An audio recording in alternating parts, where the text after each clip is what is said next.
A lot of people ask why folks in the Appalachian region are so serious about nightfall, why they tell you to stay indoors after dark, never whistle, never sing, and never respond when someone calls your name.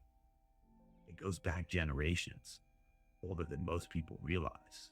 The Cherokee, the Shawnee, they all said the mountains were never empty at night. They didn't call them spirits. They called them things that mimic, things that don't belong. Here's a story that shows you exactly why you don't test those kind of warnings. So the story comes from a guy named Mark, right?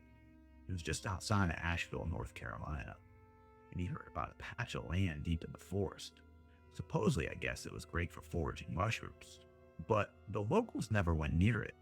He always figured it was this backwoods superstition and, for him. So he thought he could get maybe a solid haul and sell a few pounds, make a few bucks, right?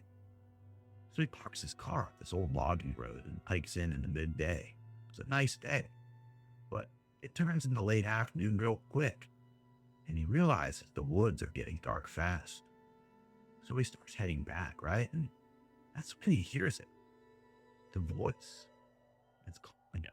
It's like, Mark, Mark, over here, Mark.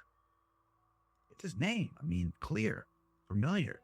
So he's like, looking around. He's scouting the woods, but he doesn't see anybody. And he doesn't recognize the voice. And then it just dawns on him.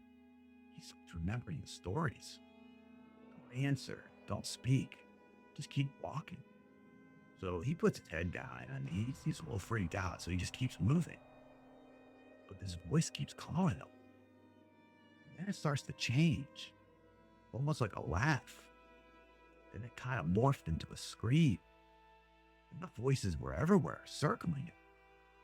Whispering his name in different tones, males, female, old, young, it didn't matter. It just was coming from all around him. So he speeds up and he's just trying to retrace his steps. But with all this going on, he's getting confused. He's starting to get lost in the woods. The trees are looking different. The trail feels off. The brush seems to shift behind him like it's just folding in. He finally stumbles into a clearing. And he looks up.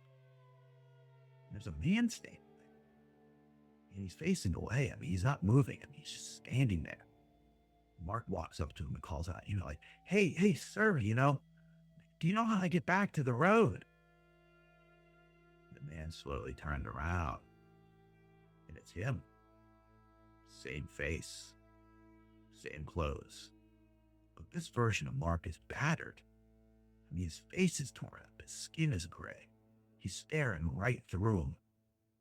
So, he just, at this point, just freaks out and just goes into a full-on panic run. Somehow, he makes it to his car. But he says, after that, he'll never step in those woods again.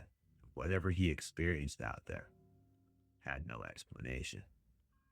So if you ever find yourself deep in the Appalachian backcountry, and someone tells you don't go outside at night, don't whistle, never answer your name. It's not just superstition.